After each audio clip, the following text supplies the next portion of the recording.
Good morning, everybody. Paige here, Tiger of Happiness. It is the 18th of May, 2022, and we're going to go over day 2 of my $200 a day profit challenge. And like I said before, because of my vast variety of items, I don't track each item individually, so I'm just going to try to transfer $200 a day out of my PayPal account to my eBay feeds. Now today, I was able to make the transfer. I did $256 in sales yesterday. Oh, you can't quite. Whoop, there we go.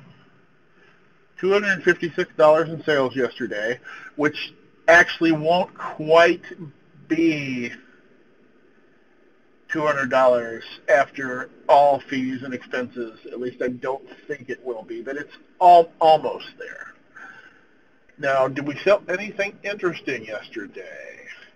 Yesterday was rather boring as far as what I sold. Lot of magic cards. I sold one expensive magic card, this Solitude here, $35.99. Now, I only just listed this one. I tried something a little bit new. Normally, when I list cards, I just list at the market price and forget about it. This time, since it was a more expensive card that I just got in, I said, let's see if I can get my money immediately. So I looked up and saw what the prices were for the card on eBay, and I listed the card about 50 cents cheaper than the cheapest one, and it sold same day. I could have listed it at the market, and who knows how long it would have taken to sell, but I got about $1.50 less and sold it the same day. What else did I sell? I sold more. I had another order for those Make It and Vacants that I picked up at the garage sale. The person bought several different ones.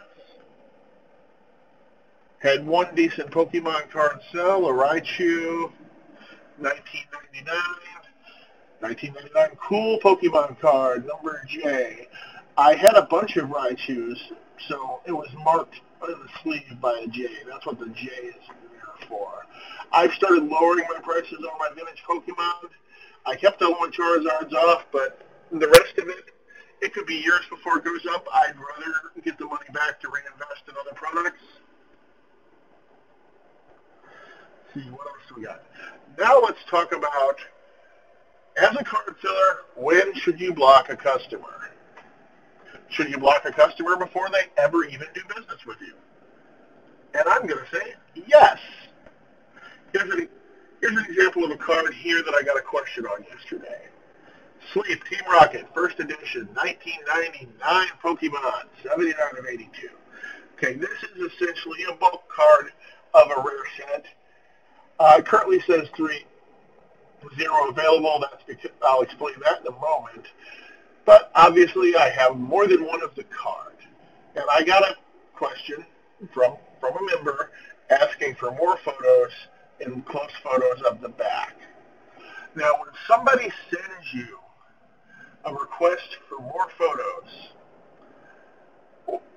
or really any question about a card that costs $1.99, that's probably not somebody you want to deal with. That person's probably going to return the card, try to scam you in some way, or just not going to be worth your time. I don't care what I paid for that sleep. I don't even care what the market price is. I don't know if it's 5 cents or $2. It's barely worth my time to pack it and ship it, much less to answer a bunch of questions about it. But I went ahead and I clicked on this individual user and I looked at their feedback left. They had left feedback 12 times in their eBay history, 10 positives and 2 neutrals. That's a horrible ratio. I don't want to take a 20% chance of getting a neutral from this guy over a $2 card that he's already wasting my time on. So I clicked my inventory down to 0, replied to the gentleman, "Oh, I'm sorry, it looks like I'm out of stock. I'll be sure to add more photos next time I get some in." And then I went and blocked him. Other people I block, anybody who returns an item ever is blocked. It's not because I'm unfriendly. I don't want customers who return items. Other people can have those customers. I don't need them. One return can suck the profit out of 20 sales, depending on what the item is. I don't need those people. I don't want those people. If you open a case, for any reason, I will I'll probably block you. I don't need people who open cases. I want customers who, if there's a problem, they will just send me a message and let me deal with it. They leave neutral negative feedback for whatever reason, blocked every time. Not that I really get a lot of that, but most of it comes from people who won't respond to any message or do anything to actually let you fix their problem. And sometimes their problem is insane to begin with. I got 2 negative feedbacks in one shot from somebody who, in the middle of the pandemic, when the mail was slow, who didn't have their cards 6 days after they ordered them. Note, I had 5-day handling time listed at the moment. It was the expected date for their cards wasn't even for another week. 2 negatives at once. Same customer. Let's see, do I have any negatives going on right now? No, I don't have any negatives at the moment. See what I've got. All I've currently got on my account, the card was damaged. Got this from good old person right here, who somehow 5 months after he got the card, which I didn't think he would wait that long to leave negative feedback, but he did. He left negative feedback on a $5 card 5 months later, saying it was damaged. But Wasatch is there, his Slate Wayne card, it was insured. I could have fully refunded him. But, why contact me to fix the problem when instead you could just leave negative feedback? See, check out some neutrals I've gotten. Cards were bent, another person who wouldn't answer any responses, who had let's see, arrived broken, I'll glue it. These are the snowman sleds that I sell at Christmas. They're Christmas ornaments. Sometimes they do arrive broken. Sometimes the sleds break off. They do glue right back on. I'd have to double my prices to ship them in a box. So it's something I just deal with, and they never talk to me. Here's somebody else who didn't like the condition or the price. I didn't make them buy the card. They looked at the price, they saw the condition in the photo, bought the card anyway, and then complained. Here's somebody who doesn't understand card shipping. They were unhappy because of how their card was shipped. Not that it was damaged or anything else. They sent the message that it wasn't damaged. They just didn't like it. Their fully insured order, not happy with how it was shipped. Now, a lot of people overpack their cards, especially sports card guys do this. They put every single card, they put every card in a top loader, spend 20 cents on every top loader, and all that results is that they end up wasting a lot of money and ending up with more problems than they would be before. See, even though the eBay standard envelope says you can use top loaders, the guys at the post office don't like them. Sometimes they show up postage due, they get redirected back to your house, or they will they disappear a lot more often than other orders, a lot more often. Like the post office only loses maybe one order in 1,000 of mine, but if it's top loaders, it's maybe 1 in 100, 1 in 200. When I use them all for every order, I definitely notice a lot more than going missing. I don't know if it's because they're getting caught in the sorting machines, or if people in the system are realizing there might be an expensive card inside and they're just stealing them. I don't know. I think it's probably the sorting machine thing, though, because I've never had an envelope show up empty for a normal card order, but I've had it happen for top loaders multiple times, and I almost never even use top loaders. So I think they get caught in the machine, envelope ripped to shreds, and gone. And every top loader costs about 20 cents, even in bulk. I would have spent $1,200 last year purchasing top loaders for orders. I spent less than $30 last year paying out on damage claims. And really the eBay insurance that they give you on the standard envelope paid for almost all of those. So it would make no sense for me to use top loaders, but some people complain about it.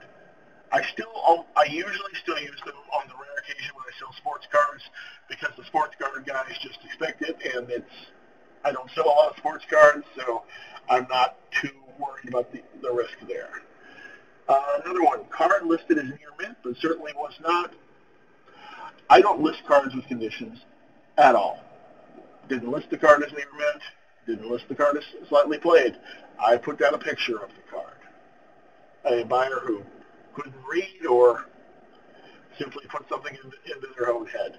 I feel the conditions are subjective, which is one reason I sell on eBay rather than TCG Player. My idea of near mint is probably not your idea of near mint. And is my idea, or should I be using TCG Player standards? They changed their standards. So that's why I do not list conditions. And then finally, another person who is unhappy with how their undamaged card was shipped. My normal shipping method basically is I take your good card here that you want. I get 3 or 4 cards that you don't want. Usually I use 3. I put the good card in the middle of the cards. In the middle of the cards you don't want. Get a sleeve. Put all 4 of those cards into the sleeve. I'm going to tape it inside the envelope off-center. You tape off-center for 2 reasons. 1, the mailman folds it in half, the card isn't damaged. Number 2 is that you're going to alternate which side you do from one order to the next. That way, when the postman picks up that big stack of envelopes, it sits even. Doesn't attract any attention. Like if you always put the card in the same spot, you get a lopsided stack and that attracts attention. I've had entire lopsided stacks returned to my house. In fact, I don't even mail out from my local post office. I can't trust them with my standard envelopes. I take them over the river to a different county that is very close because I live right by a bridge, and I put them in a high-volume mailbox in a commercial area so they can just disappear into the woodwork. It's too easy for the people in my local post office to say, I don't like these, and stick a rubber band on them and send 100 orders right back to my house since my mail carrier works out of that post office. Let's see, what else have we got going on? Oh, I've started, instead of listing cards directly at market, just undercutting it just a tiny little bit because I want everything to sell.